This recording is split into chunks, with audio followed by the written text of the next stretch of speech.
Minha saudação também a quem nos acompanha pelo culto online. Deus te abençoe aqui, um tempo muito precioso com todos nós. Eu quero só lembrá-los, eu falei a semana passada, que hoje seria um culto especial de consagração do nosso projeto da construção. Aí nós fizemos uma alteração, se você não estava domingo passado, então só para te atualizar.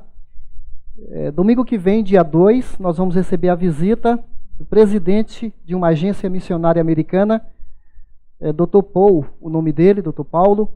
Ele vai estar aqui no Brasil com a esposa, Dona Marta, e eles escolheram visitar a nossa igreja. Então, a gente vem orando, pedindo a Deus recursos, capacidade para a gente construir, e isso não é dinheiro, a gente não está falando de dinheiro, mas é uma visita muito especial. Domingo que vem, ele vai estar conosco aqui, então a gente achou melhor jogar para domingo que vem aquele culto. Então no seu cartão está marcado para hoje seu culto, então vai ser domingo que vem, ok? Por favor, venha, vamos adorar o Senhor. E quem sabe, irmãos, quem sabe, Deus usa esse homem para nos ajudar de alguma maneira. Qualquer ajuda será bem-vinda, não é? Então, vamos orar sobre isso durante a semana. Então hoje, o tema da mensagem de hoje, dentro dessa série, é sobre o Quarteto Fantástico. Eu não sei se todo mundo já assistiu esse filme, ou sabe, ou heróis da Marvel. Quantos aqui já assistiram esse filme do Quarteto? A Marvel está tomando conta, hein? Acho que é mais da metade. É um estilo, né, de super-herói, eu gosto também. Mas vamos sair do filme, vamos sair da ficção e vamos entrar na real. Porque tem um quarteto incrível na Bíblia. Tem até a família incrível também, né? Tem um quarteto incrível, um quarteto fantástico dentro da Bíblia. Eu acho que, sem eu falar do texto, alguns de vocês já sabem a quem eu me refiro. Alguém quer chutar um palpite? Daniel e os 3 amigos do Daniel. Esse quarteto é um PG incrível. Incrível, essas 4 pessoas. Aí eu quero convidar você para abrir em Daniel. Daniel está bem depois de Salmos, depois de Ezequiel, depois de Isaías, antes dos profetas menores. Leia Daniel quando na sua prioridade aí, porque você vai gostar demais desse livro. Daniel é o camarada que é querido na terra e amado no céu. Até o anjo fala isso para ele. Ele é muito amado. E você vai saber, nesse capítulo já nos dá indicações por quê.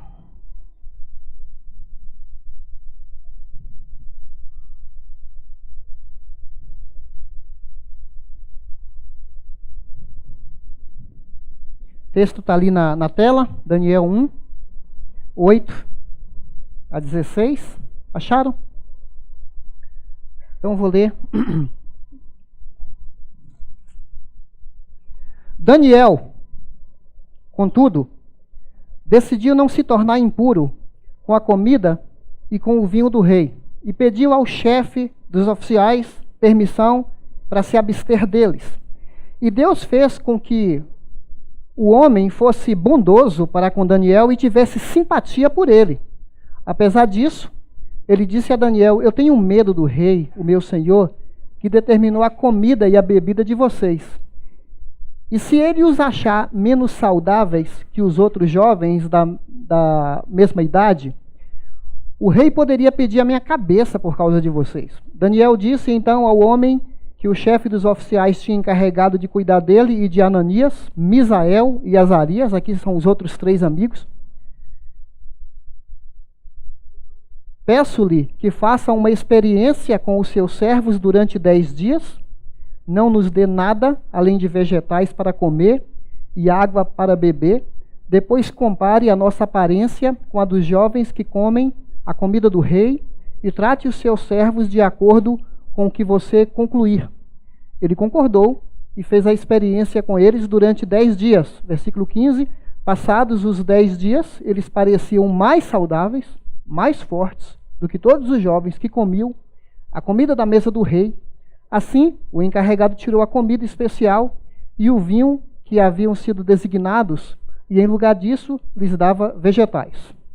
Olha o 17. A esses 4 jovens, Deus deu sabedoria e inteligência para conhecerem todos os aspectos da cultura e da ciência. E Daniel, além disso, sabia interpretar todo tipo de visões e sonhos.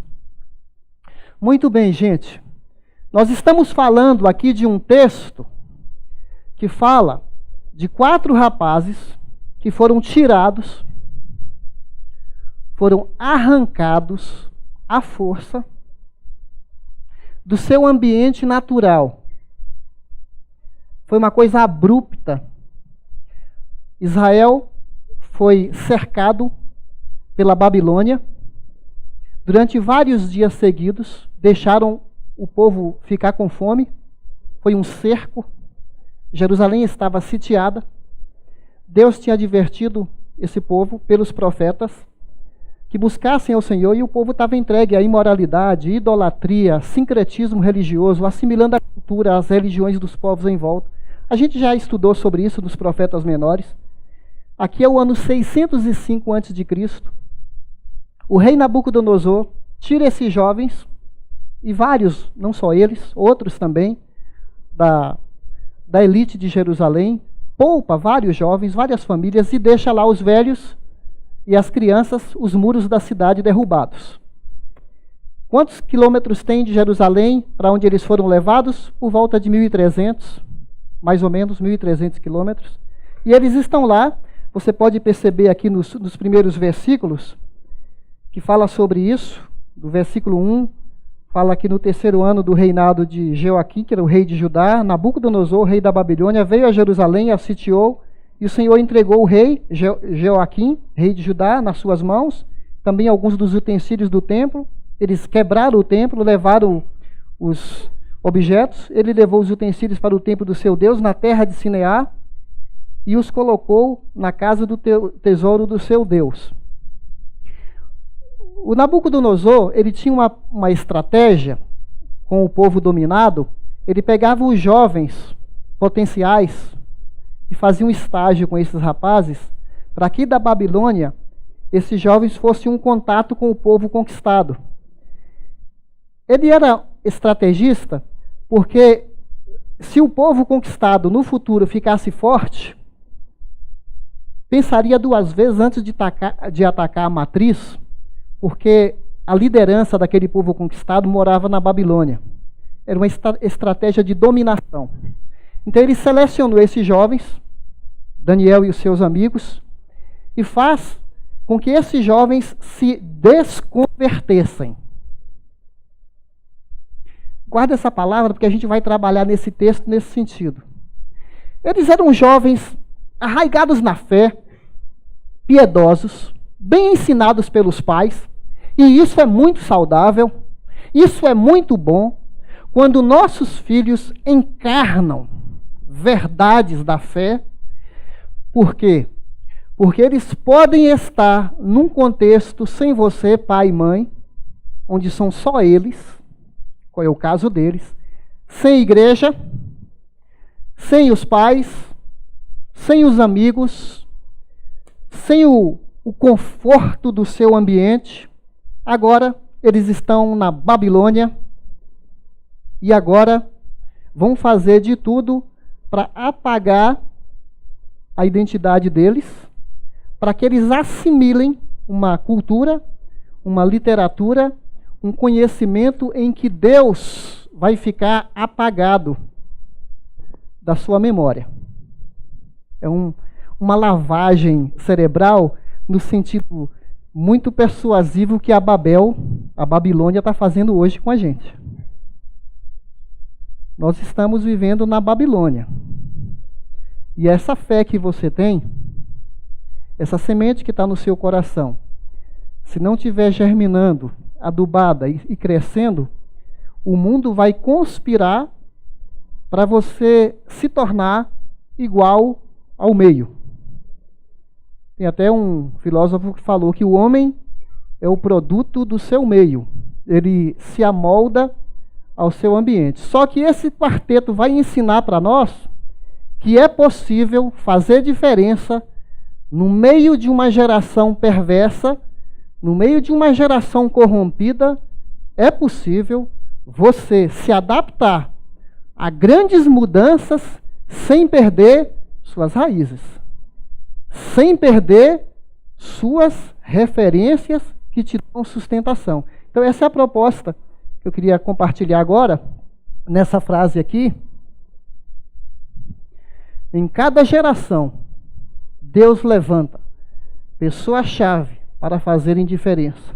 O cristianismo nos prepara para sermos agentes de transformação. O cristão, por natureza, ele é um revolucionário. Ele é um inconformado. Ele se posiciona. Ele não aceita essa formação, essa formatação, essa pressão que a gente tem para pagar a nossa identidade. E eles vão lá para se tornar assessores do rei. E os jovens hebreus são obrigados a um estágio forçado. Eles iriam estudar na melhor universidade do mundo, a Unibab. Já ouviu falar da Unibab? É a Universidade da Babilônia. Qualquer semelhança com a realidade será mera. Inclusive, hoje tem FUVEST, né? Tem alguém aqui da sua família prestando hoje vestibular? Amém, amém. Amém. Deus abençoe, né? Eu também tenho um lá. Deus abençoe nossos filhos aí. Porque você entrar numa USP hoje ou qualquer faculdade... Não estou falando da USP, gente, mas no nosso dia a dia a gente vive na Babel, né? A gente toma ônibus na Babel, vai trabalhar na Babel, entra em contato com os babilônios. A questão é se você é Daniel e seus amigos. Essa é que a gente vai decidir, porque quando eles chegaram na Babilônia, estudos dão conta que aqueles dias da Babilônia, as garotas liberadas estavam nas ruas. Santuários e altares pagãos em todos os lugares, todos os cantos, bebedeiras por toda parte. Os servidores públicos altamente corruptos. Basta você ler Daniel capítulo 6, propina, mensalão. E não tinha lava-jato, não. A coisa estava lá a 1000 por hora. Era uma sociedade licenciosa. E eles deviam estar chocados, né? Ainda mais, porque eles também viviam numa realidade bem permissiva. Você sabe que em alguns momentos Deus levanta um Moisés, a mãe do Moisés, Dona Joquebede, uma Ana, uma Débora. Deus levanta uma Esther para fazer uma diferença no governo. A Esther é aquela mulher que arriscou a vida por uma causa, né? Lembra daquela frase da Esther? Se eu perecer, pereci. O que me interessa é meu povo. Eu arrisco minha vida. Que mulher incrível, a Esther. E aqui, Daniel, que vai deixar uma influência tão incrível, Daniel, ele vai marcar o império babilônico e o império medo-persa, porque a própria Babilônia vai deixar de existir e vão chegar os medo-persas, e o Daniel vai continuar sendo assessor do governo, e 600 anos depois que o Daniel viveu, no Novo Testamento, a gente vai ouvir falar dos magos que vieram daquela região, porque os magos eram assessores do imperador, era a terra dos magos. Aqueles 3 magos, aqueles magos, a gente não sabe se são 3, né? Aqueles magos que vieram no Novo Testamento e já estudavam os livros da influência de Daniel naquele período, 600 anos antes dele, já eram pesquisadores das profecias. Que Daniel incrível esse, hein? Então você vê aqui uma tentativa de apagar a influência dele, até pelos nomes. Você vê aqui no versículo 4, jovens sem defeito físico, de boa aparência, cultos, inteligentes. Aqui é um miss masculino, né? Miss não é, mister. Mister, não é Miss Universo, é Mister. Capacitados para servir no palácio do rei e deveriam ensinar-lhes a língua e a literatura, a cultura babilônica. E aqui no versículo, eles vão apagar os nomes deles, né? Já já eu localizo essa passagem aqui.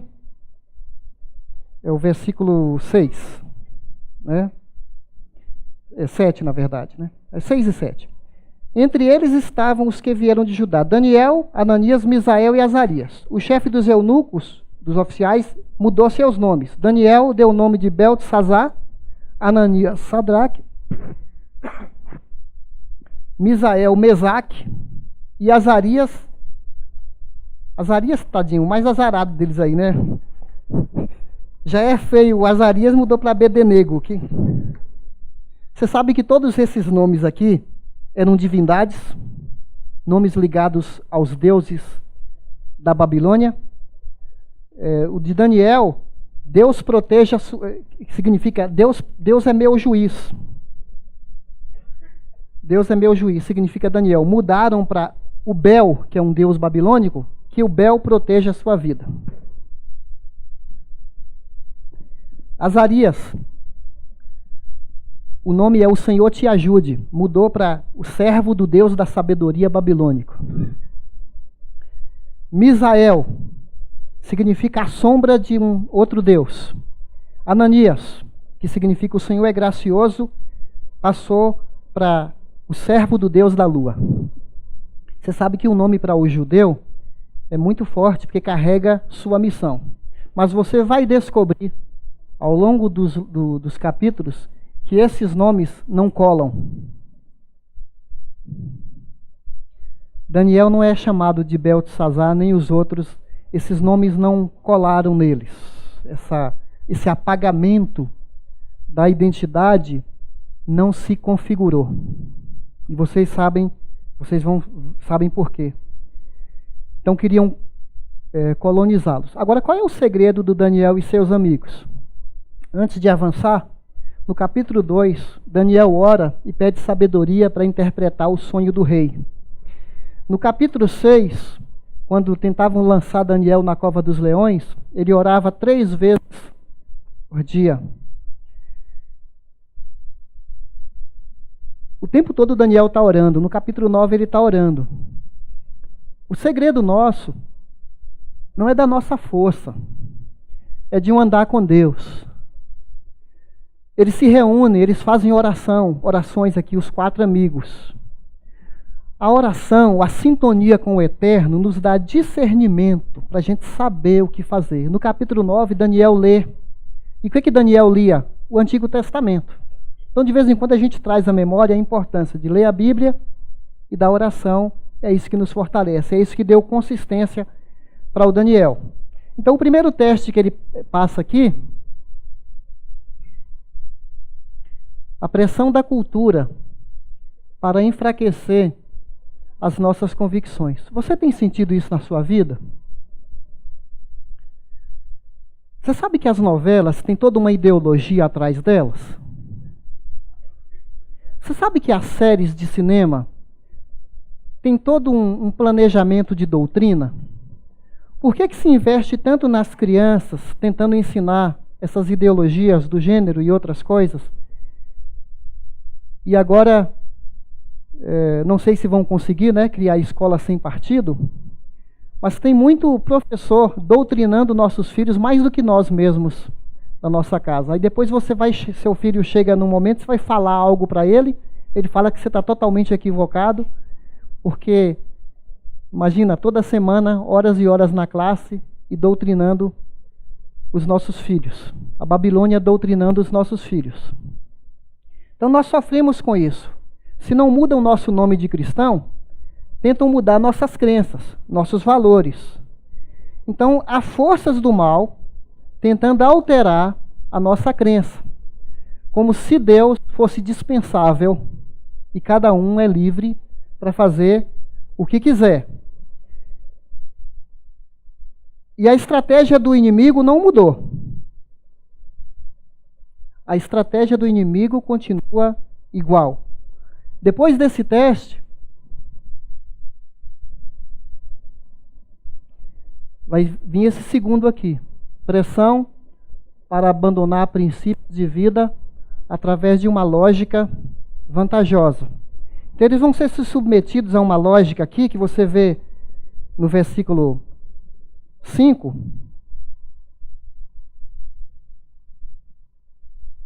De sua própria mesa, o rei designou-lhes uma porção diária de comida e de vinho. Eles receberam um treinamento durante 3 anos e depois disso passaram a servir ao rei. Ofereceram um cardápio muito interessante para eles aqui. Você já imaginou? Você está no lugar tipo hotel 5 estrelas e é oferecido para você um banquete especial do rei, a mesma comida do rei, e você tem de graça aquele cardápio, o curso de graça. O que rola aqui? O que Daniel decide no versículo 8? Vamos entender. Daniel, contudo, decidiu não se tornar impuro com a comida e com o vinho do rei e pediu ao chefe dos oficiais permissão para se obter deles. O judeu piedoso tinha algumas características. Ele tinha uma dieta especial, ele era circuncidado, ele guardava a lei de Deus e ele guardava as festas de Israel. Esse ambiente, para o Daniel, tinha a ver com a sua fé. Ele amava o seu Deus e queria ser o mesmo, onde ele estivesse. O que os babilônios estão fazendo é que eles não fossem mais judeus, que eles adotassem agora a língua aí tudo bem, aprender um novo idioma, beleza. Mas que adotasse o estilo de vida da Babilônia. Eu fico pensando o Daniel, um garotão, e os amigos dele bonitões, né? As moças também. Falam que eram rapazes cultos, de destaque, belos, bonitões. Gente boa, gente de bem, a semelhança dos nossos jovens. Pessoas que têm um histórico familiar, bem criados. E agora são expostos a uma situação e pequenos detalhes, pequenas escolhas, nos ajudam a formar um caráter. Talvez você ache aqui insignificante, mas ele vai se abster dessa comida? E devia ser um baita cardápio. Espetinho de javali, picanha de porco, vários tipos de frutos do mar, de peixes e tudo mais. Acontece que o judeu não comia certos tipos de alimento. Eles tinham uma dieta diferenciada. E ele sabia que se ali ele abrisse mão. E outro detalhe, o babilônio ele não comia, sentava à mesa para comer igual nós comemos. A colheita, a refeição, era todo um ritual de culto aos seus deuses. Então, está bem distante do nosso tempo, mas comer aquela comida tinha um poder de associação. Ao mesmo tempo, você está se identificando como adorador de outras divindades, você está assimilando aquela cultura, você está dizendo que também aquela divindade te sustenta. Então tem esse contexto, não é meramente o cardápio em si, era uma associação. Talvez para nós aqui, porque geralmente em nossa volta a comida não é oferecida a uma divindade, né, assim, de modo comum, não é? Mas lá era a coisa mais natural do mundo. Então ele sabia que ele deveria se posicionar. Fico pensando na cervejinha de Babel, o uísque dos deuses, fabricado nos jardins suspensos da Babilônia, que era uma das 7 maravilhas do mundo antigo.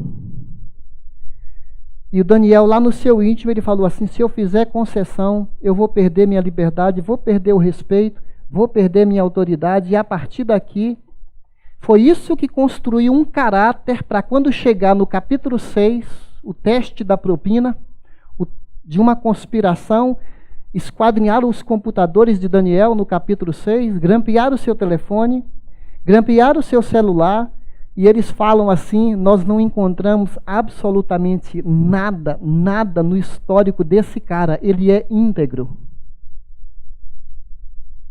Foi a partir de pequenas decisões. A gente tem que tomar cuidado. Tem certas decisões que nós tomamos que vão alterar radicalmente o curso da nossa vida.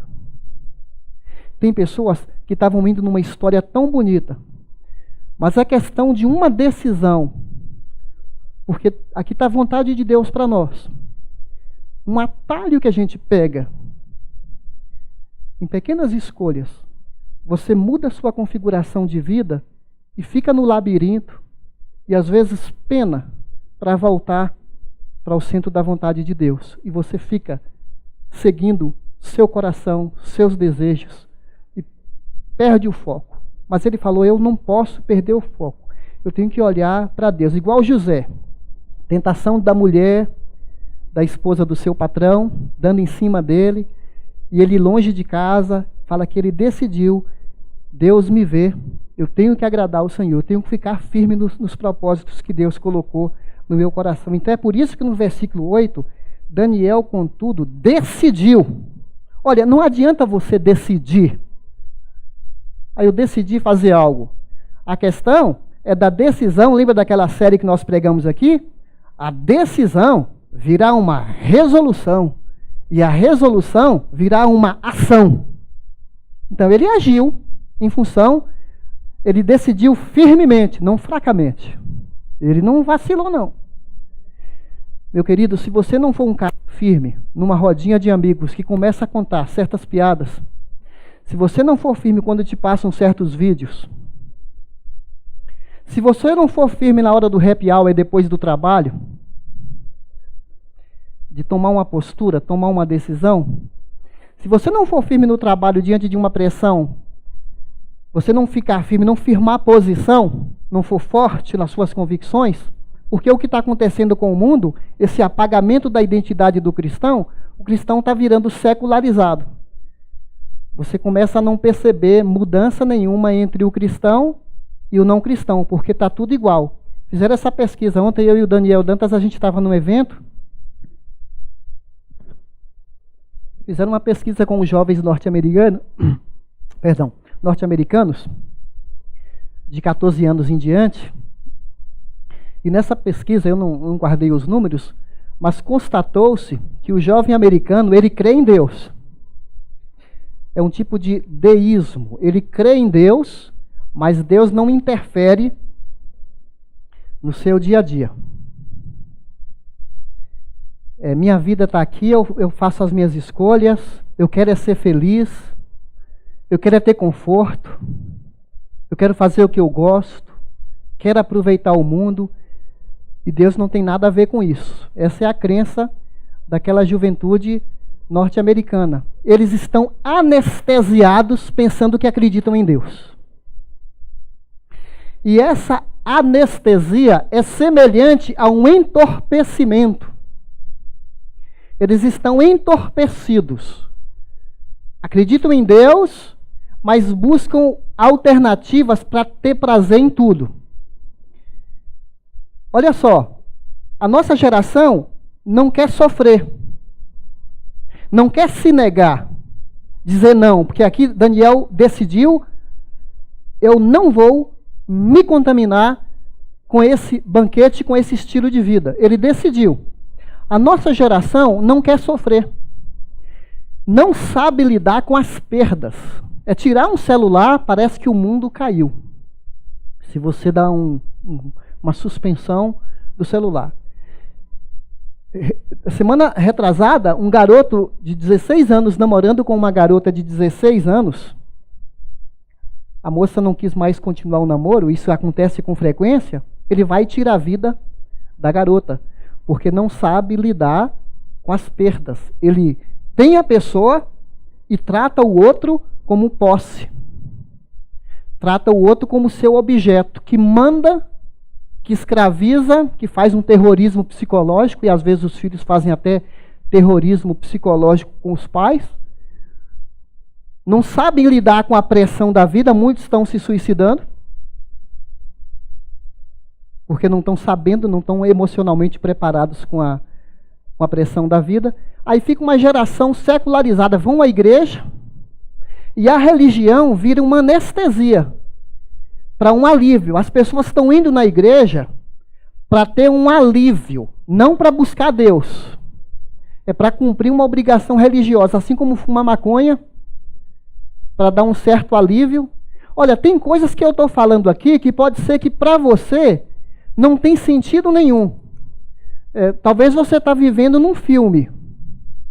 Porque na hora do vamos ver, na hora de você ser convidado para ir para um motel por uma garota, por uma mulher, por um homem, eu quero ver se você assume aqui no seu coração convicções desse porte de falar não.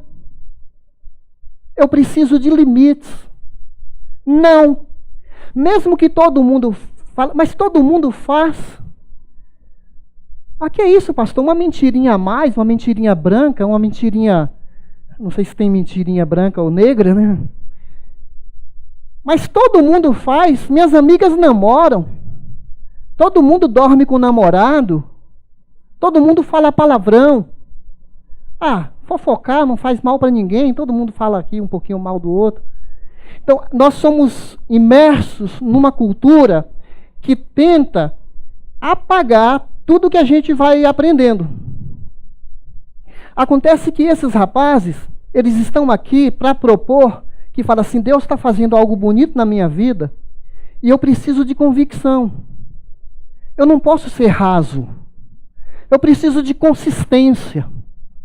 Meus irmãos, essa geração nossa de 50, 60, 70 anos, daqui a pouco a gente está saindo de cena. Aí vem os nossos filhos. Como será essa igreja dos nossos filhos se agora, você garoto, você jovem, não firmar a convicção? Vou dar um exemplo que parece que é uma coisa antiga. Vou dar um exemplo aqui. Nós aprendemos aqui na palavra de Deus que nós não podemos namorar um não cristão. Não vai fazer bem para nós. Ele segue um outro Deus. Não combina. Não combina. Eu vou dar outra dica aqui que parece uma coisa tão ultrapassada. 1 Tessalonicenses 4 fala que a vontade de Deus é que a gente se abstenha da imoralidade. Nós não podemos ter vida de casado se a gente é solteiro. Não combina com o cristianismo. Nós nos guardamos sexualmente para o casamento. É o pastor que é radical? A Bíblia fala isso. É para o seu bem. É para o seu bem. Você não pode ficar experimentando o corpo dos outros. Você não é parque de diversões para as pessoas divertirem às suas custas e você divertir às custas dos outros. Então são posicionamentos que é para o nosso bem. Estou até perdendo a noção do tempo aqui. Eu não vou ter um padrão mundano de namoro. É uma convicção para você. Eu não vou ter um padrão mundano de namoro. Essa lógica humana de querer levar vantagem, de querer aproveitar esse banquete da Babilônia é furada. É furada. Você não está perdendo. Ninguém perde coisa alguma quando você se recusa a comprometer sua fé. Você está ganhando consistência, firmeza, um casamento saudável. Melhor é a comida de hortaliça. Lembra que Daniel está comendo aqui vegetariano? Melhor é a comida de hortaliça do que o boi cevado e com ele o ódio. Melhor é o pouco, havendo o temor do Senhor, do que o boi cevado e com ele o ódio. Provérbios 15, 14 a 17. E todos os dias nós fazemos escolhas. Se é para agradar a Deus ou não. Para alguns aqui, a maior escolha da sua vida é seguir a Jesus. Talvez você nem tenha feito essa escolha de seguir a Jesus. Para outros, é ter convicções. As pessoas têm vários tipos de apetites, não é só de comida, não. 1 João 2 fala que os desejos dos olhos, os desejos da carne e os desejos da vida não podem nos controlar. 1 João 2, 16. E Deus fez restrições para nós. Todas as coisas me são lícitas, eu tenho acesso, mas nem todas convêm. Tem certos filmes na Netflix, certas séries, que você tem que falar firmemente: eu não posso assistir. Ou você não tem padrão nenhum? Porque tem gente que é assim, ó. Nada segura. A pessoa faz o que ela quer fazer. E o Espírito Santo está ali cutucando. E tem uma coisa que você não consegue. Você não consegue eliminar o Espírito Santo. Às vezes você fala assim: ó, Espírito, fica aqui na gaveta, aqui, ó. Não vê isso, não. Fica aí. O Espírito Santo não deixa você pecar e ser feliz. Não deixa. Porque você vai sentir um profundo amargor depois. O pecado não compensa, não é só o crime. Não tem pecado nenhum que compensa. Você não leva vantagem. É a armadilha do mal. Você pode pensar no que for, pode ser gostoso, pode durar um certo tempo, mas em algum momento aquilo vai vir à tona e vai te fazer tomar prejuízo, vai te deixar com uma baita encrenca, vai perder o respeito, vai perder a autoridade. Às vezes a gente demora 10 anos, 15 anos para ganhar uma reputação, uma credibilidade, e em 10 minutos ou menos a gente perde. Então, ele tem muito para nos ensinar aqui. Agora, se na época do Daniel, ele tinha que optar pelo cardápio, hoje parece que o cardápio quer engolir a gente. Não é verdade? Nós temos muito mais pressão do que eles. O raciocínio dele era: se eu concordar e ficar de boa, irei perder minha liberdade. Aí ele pediu a gentileza. No versículo 11 a 14, ele pediu: faz um teste com a gente. Tem que ter fé, não é, meus irmãos? Faz um teste com a gente. Olha que os nomes deles não mudaram aqui, né? Versículo 12. Vamos comer só comida vegetariana, grãos, salada, água, nada de filé mignon da mesa do rei, nada daquele vinho do rei. Como é que você está lidando com bebida alcoólica, hein, irmão?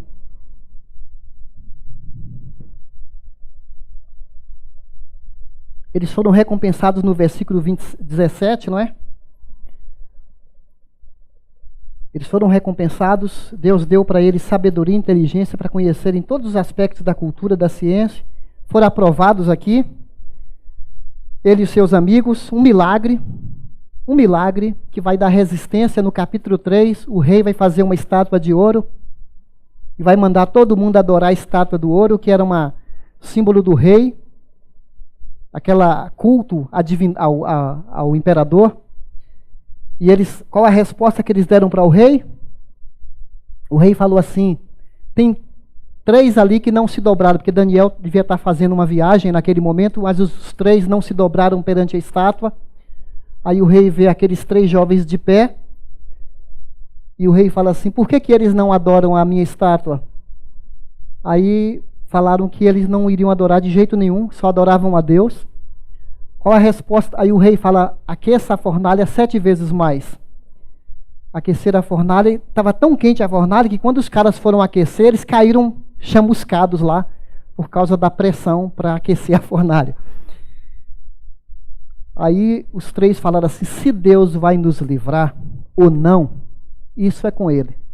Nós não vamos nos dobrar para adorar essa estátua. A gente precisa de cristão assim. Está doente? É um caso grave que você está passando? Ou você vai ficar revoltado? Se Deus te curar, amém. Se Ele não curar, não tem aquela música que fala isso? Deus é Deus. Se Ele abrir a porta, amém. Se Ele fechar, Deus é Deus. Continua sendo Deus. É esse tipo de convicção que esses rapazes têm. Então, Deus ajude que essas convicções, por último, um versículo aqui: o nosso evangelho não chegou a vocês somente em palavra, mas também em poder, no Espírito e em plena convicção. Não só a cantar, não só ler a palavra, mas experimentar esse poder. E mais do que isso, deixar a palavra guiar a sua vida. Esse é o desafio para nós, para a gente fazer diferença. E você é muito importante, porque tem gente em sua volta que está largada, que está com a vida detonada, e você precisa estar firme e falar: eu sou fraco, mas eu dependo de Deus. E Deus vai me ajudar a fazer boas escolhas.